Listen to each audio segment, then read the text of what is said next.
प्रश्न है, एक व्यक्ति ने टीवी 18,200 रुपये में खरीदा। उसने इस टीवी की मरम्मत पर 1,800 रुपये खर्च किए। वह इसको कितने रुपए में बेचे कि 3,000 का लाभ हो? अब देखते हैं टीवी का क्रय मूल्य। टीवी का क्रय मूल्य, तो टीवी का क्रय मूल्य कितना होगा? जितने में खरीदा है, खरीदा कितने में? 18,200 में। 18,200 रुपये में खरीदा है। उसने इस टीवी की मरम्मत पर 1,800 रुपये खर्च कर दिए, तो 1,800 रुपये हम इसमें और जोड़ देंगे। तो अब टीवी का जो क्रय मूल्य होगा वो हमारा हो गया 20,000 रुपये। अब वो कह रहा है कि इसको कितने रुपये में बेचे कि 3,000 का लाभ हो। अब इसमें लाभ को और जोड़ देंगे। लो आप 3,000 रुपये है, तो 20,000 में 3,000 और जोड़ देंगे, तो कितना हो जाएगा? ये 23,000 हो जाएगा। और यही हमारा आंसर होगा। और ऑप्शन नंबर 3 हमारा ठीक हो जाएगा, 23,000 रुपये। नेक्स्ट क्वेश्चन देख लेते हैं। नेक्स्ट क्वेश्चन है, 3,500 की राशि 6% वार्षिक ब्याज की दर से कितने वर्षों में साधारण ब्याज पर 4,130 रुपये हो जाएगी? तो देखिए, मूलधन कितना है? मूलधन है हमारा 3,500 रुपये।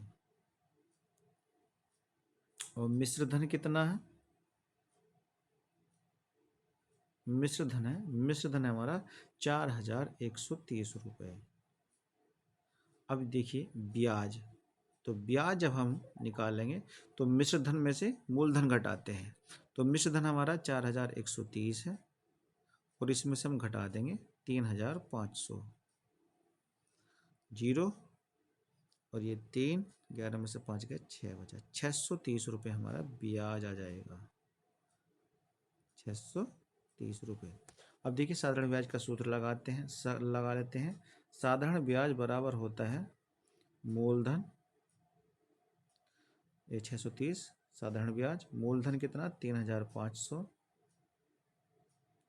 गुणा दर है 6%, और समय जो है हमें निकालना है बटे 100। अब क्या होगा? अब समय बराबर हो जाएगा, देखिए समय यानी टाइम, तो 630 गुणा 100, 100 इधर भाग कर रहा, उधर गुणा करेगा, और जो ये समय के साथ गुणा कर रहा है 3,500 और गुणा 6। तो इसे हल कर लेते हैं। देखिए पहले तो 2 जीरो से जीरो काट लेते हैं ये। अब क्या बचा? 630 बटे 35 गुणा 6 बचा। तो देखिए 7 से काट लेते हैं, 7 पंजे 35 और 7 नम 63, 90 हो गया। और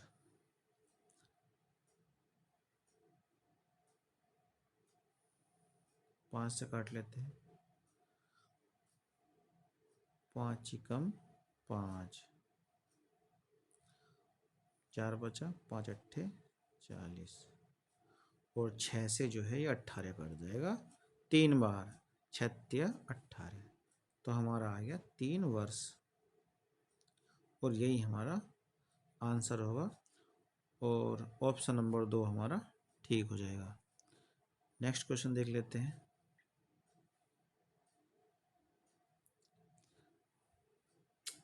प्रश्न है, 76,076 को 13 से भाग देने पर भागफल क्या आता है?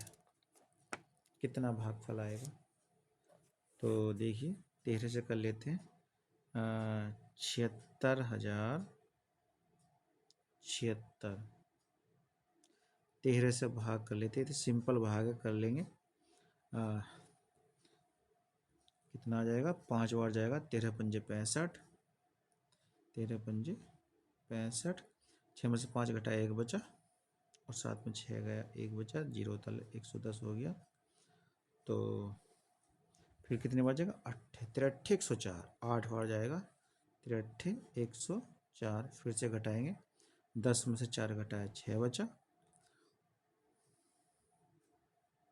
110 में से 104 घटा 6 बचेगा, अब क्या करेंगे, अब 7 उतार लेंगे तो 5 बार जाएगा, 13 पंजे 65, 13 पंजे 65, 2 बचा, 6 उतार लिया, 13 दूनी 26। ये पूरी हमारी भाग हो गई है। तो हमारा सही जवाब आ गया 5852। तो 5852 हमारा ऑप्शन नंबर 2 में है और यही हमारा आंसर हो जाएगा 5852 सही आंसर। नेक्स्ट क्वेश्चन देख लेते हैं।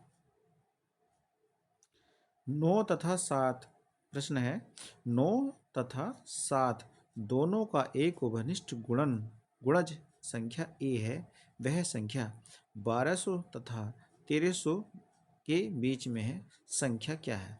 1200 और 1300 यानी 1200 और 1300 के बीच की संख्या है। तो 9 और 7 का हम जो है एलसीएम निकालेंगे। तो 9 और 7 का जो एलसीएम होगा,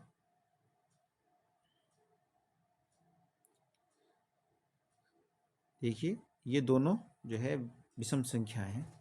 तो ये एक बार 3, अगर हम इसका एलसीएम निकालते भी हैं तो देखिए 3 बस 3 से भागा, 3 तिया 9 और 7 ऐसे कैसे, तो इससे गुणनखंड हो जाएंगे 3 गुणा 3 गुणा 7। तो हमारा आ जाएगा 3 तिया 9, 9 सत्ते 63, इसका एलसीएम हो जाएगा। अब क्या है, एलसीएम हमारा 63 आ गया। तो 1200 तथा 1300 के बीच की अभिष्ट संख्या जो हमें ज्ञात करनी है वो कितनी होगी?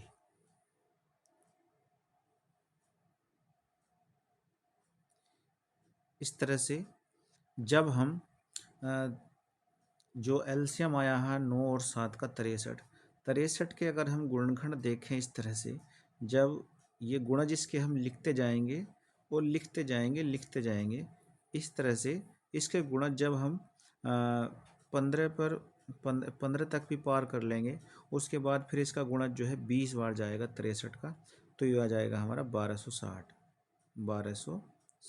देखिए अब 1260 जो है एक ऐसी संख्या है जो इसके गुणज में पहली संख्या आती है 1260, क्योंकि हमें जो है 1200 से 1300 के बीच का जो है उभनिष्ठ गुणनखंड यानी कॉमन फैक्टर हमें ज्ञात करना है। क्योंकि अगर हम 63 का 19वां गुणज अगर हम लेते हैं तो वो हमारा 1197 बैठता है, जो कि 1200 से कम है। तो 1200 से जो अगला पहला जो इसका फैक्टर आएगा वो 20वीं बार आएगा, यानी 20वां जो गुणज होगा 63 का वो 1260 होगा। और यही जो है 1200 और 1300 के बीच का पहला ऐसा कॉमन फैक्टर होगा, यानी उभनिष्ठ गुणज होगा जो 1260 आएगा। इस तरह से इस प्रश्न का जो सही जवाब हो जाएगा 1260, ऑप्शन नंबर 2 ठीक हो जाएगा। वीडियो देखने के लिए बहुत बहुत धन्यवाद।